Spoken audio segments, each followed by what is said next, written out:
Madam, yon young fellow swears he'll speak with you. I told him you were sick. He takes on him to understand so much and therefore comes to speak with you. About 4 years ago, the founding artistic director, Jacqueline McLaughlin, a young American girl, went to combat stress and to see if she could make a difference with the veterans out there and see if she could do something with theatre therapy. It was never intended to be a theatre company as such.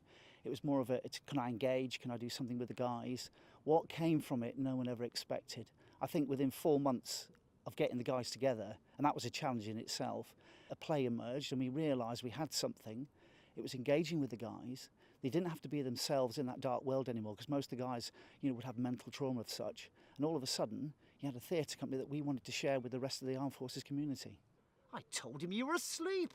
He seems to have a foreknowledge of that too and therefore comes to speak with you. What's to be said to him, lady? It's good fun, yeah. It's really good fun. I've always loved being on the stage. Before I joined the Navy, I did a lot of performing arts, acting, dancing, that type of thing. So it's really nice to get back on the stage. You wouldn't expect armed forces veterans at the best time doing any type of acting, It was just by chance, really. But what we were finding is, as we were working with this script of Shakespeare, of all things, none of us could even read Shakespeare, let's be honest. It's not your typical bedfellow with veterans.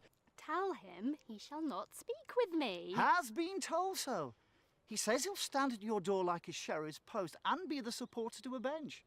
But he'll speak with you. I must admit, I found learning the lines a little bit more difficult than other plays that I've done because it is Shakespeare. But as we were working with the script, we were seeing a difference within the guys. The guys were engaging. They weren't having to be themselves anymore, and they could let themselves go through a character. And this is where the magic started to form. We've had a lot of support from the Shakespeare's Globe for the training with the Royal Shakespeare Company. As we finish that show, what we find, one of the two of the guys have gone on to major drama school now, and so some of the guys are getting back into work, so it's been really, really positive. What kind of man is he?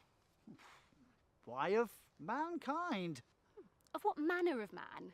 A very ill manner. He'll speak with you, will you or no? Of what personage and years is he? The guy who's directing Twelfth Night at the moment, Stephen Rain, he's great. He kind of talks it through with us and, helps us to understand what's going on. Not yet old enough for a man, nor young enough for a boy. As a squash is before 'tis a peas cod, or a codling when 'tis almost an apple.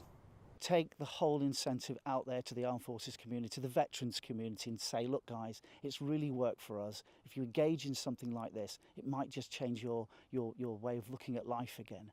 Let him approach. Call him my gentlewoman. Gentlewoman, my lady calls.